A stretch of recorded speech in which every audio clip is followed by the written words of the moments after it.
સમાચાર સુરતથી બજેટમાં રત્ન કલાકાર બોર્ડ માટે ડાયમંડ વર્કર યુનિયનની રજૂઆત કામ ઘટતા પગાર ઘટી ગયા હોવાની ફરિયાદ ઉઠી છે।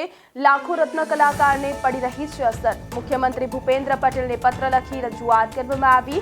રશિયા અને યુક્રેન યુદ્ધ બાદ અમેરિકા ટેરિફ બાદ મોટી અસર છે। આર્થિક પેકેજ આપે તેવી પણ માંગ કરવામાં આવી છે।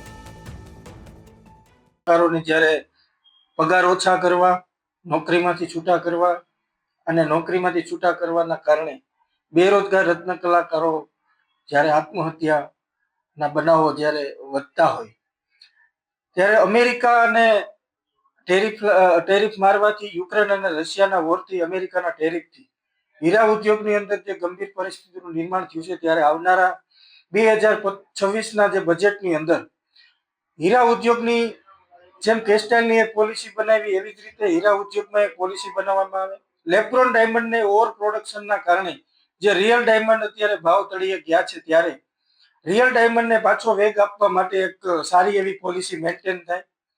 ત્યારબાદ રત્ન કલાકારો માટે, એના બાળકોના ભવિષ્ય માટે અને એના આવનારા દિવસોના ભવિષ્ય માટે રત્ન કલાકાર કલ્યાણ બોર્ડની સ્થાપના કરવામાં આવે, આ બજેટની અંદર લેવામાં આવે।